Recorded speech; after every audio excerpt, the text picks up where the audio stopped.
جیسے صحابہ کرام رضی اللہ تعالی مجمعین پہلے کیا کرتے تھے، اگر کسی کو اونگ آ جائے نا، اونگ جیسے نماز پڑھتا ہے تو آپ نے دیکھا ہوگا کافی ایسے بہت سارے لوگ ہوتے ہیں جن کو اونگ آ جاتی ہے، یعنی نیند کا ایک ایسا ہے،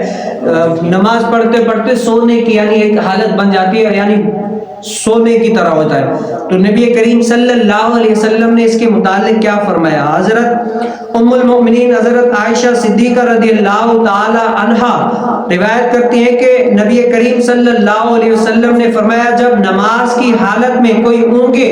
یعنی اونگ آ جائے تو اسے لازم ہے کہ سوئے رہے یہاں تک کہ نیند کا اثر ختم ہو جائے، اس لیے کہ نیند کی حالت میں نماز پڑھتے ہوئے اسے کیا خبر ہو سکتا ہے کہ استغفار کرنا چاہتا ہو اور اپنے اوپر بد دعا کر لے، یعنی ایسی نیند۔ اب یہ ظاہر سی طور پر یہ تو نہیں ہے، فرض تو نماز بندہ کسی اور کے پیچھے پڑھتا ہے، جیسے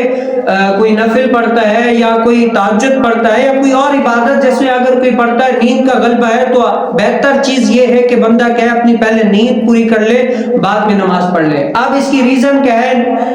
نہ، یعنی دو چیزیں حضور علیہ السلام نے فرمایا کہ بہتر یہ کہ سو جائے اپنا نیند کا اثر ختم کر لے۔ اس کی دو علتیں کیا ہے؟ اب جو محدثین ہیں وہ یہ فرماتے ہیں کہ ان کی دو علتیں ہیں، وہ یہ ہے کہ نماز توڑنے کی دو علتیں یہ ہے کہ پہلا یہ کہ ہو سکتا ہے کہ اونگ سے وضو کا ٹوٹنا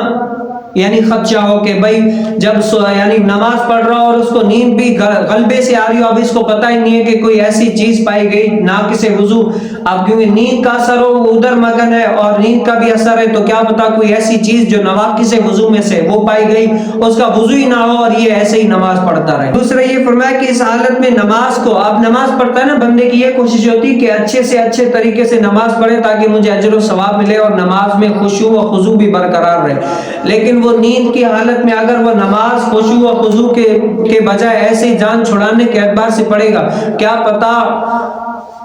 اور اچھا کرنے کی بجائے اور خراب کر لے، کیونکہ جو قرآن پاک پڑھا جاتا ہے نا، اگر کوئی قرآن کو تھوڑا برابر بھی اگر یعنی جیسے الحمد پڑھے گا نا، الحمدللہ کا معنی کیا ہے؟ تمام تعریفیں اللہ تعالیٰ کے لیے۔ اب اس کا یہ معنی ہے اگر کوئی اس کو ہاتھی والی ہے سے پڑھے الحمدللہ تو کیا ہے اس کا معنی ثم معاذ اللہ یہ ہو جائے گا کہ تمام برائیاں ثم معاذ اللہ عز وجل کے لیے۔ اب بندہ پڑھ تو نماز رہے ثواب کے لیے، لیکن کیا ہے نماز میں بھی اس کو گناہ مل رہا ہوتا ہے، تو کیا صوفیہ کرام کیا کرتے تھے جب اللہ کی بارگاہ میں کھڑے ہوتے تو ایسا تو یعنی اپنا طریقہ بناتے کہ بالکل توجہ اللہ کی طرف ہو، توجہ اللہ یعنی اللہ کی طرف ایسی تو توجہ ہوتی کہ وہ جو قرآن پڑھ رہے ہوتے تھے ان کو وہ بھی پتا چلتا تھا کہ قرآن کون سا پڑھ رہے ہیں، صورتیں کون سی پڑھ رہی ہے، اب قرآن پڑھ رہے ہیں تو اس کا ترجمہ کیا ہے، رب تعالیٰ ہم سے کیا فرمانا چاہ رہا ہے، بالکل خشوع و خضوع کے ساتھ پڑھ رہے تھے تاکہ اس کو نماز پڑھنے میں بھی بڑی یعنی آسانی ہوا کرتی تھی۔ اب اگر کوئی نیند کے غلبے والا نماز پڑھے گا، اب پتہ ہی نہیں ہے کوئی ایسی چیز پائی گئی وضو ٹوٹ گیا یا کوئی ایسی صورت پڑھ دی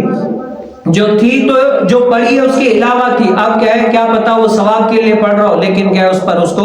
گناہ مل رہا ہو۔ تو صوفیہ کرام رحمت اللہ تعالی علیہ فرماتے ہیں کہ نماز وہی ہے جو آپ وہ کیا ہے خوبصورت قول ہے کہ نماز اس طرح پڑھو، پہلے تو یہ اپنے ذہن میں رکھو کہ میں اللہ تعالیٰ کو دیکھ رہا ہوں، یعنی ایسے نماز پڑھو کہ میں اللہ تعالیٰ کو دیکھ رہا ہوں۔ اگر یہ بھی دل میں تصور نہیں آتا نا تو کم سے کم یہ رکھو کہ رب تعالیٰ مجھے دیکھ رہا ہے، یعنی ایسا تصور بندے کے ذہن و گمان میں دل میں ہونا چاہیے کہ میں اللہ کی بارگاہ میں کھڑا ہو رہا ہوں، مجھے کس طریقے سے کھڑا ہونا ہے، تو بندہ اگر اس طریقے سے کھڑا بھی ہوگا نا تو بندے کو کیا ہے اجر و ثواب ملے گا۔ تو اللہ تعالی ہمیں نبی مختار صلی اللہ علیہ وسلم کے فرمان پر عمل پیرا ہونے کی توفیق نصیب فرمائے۔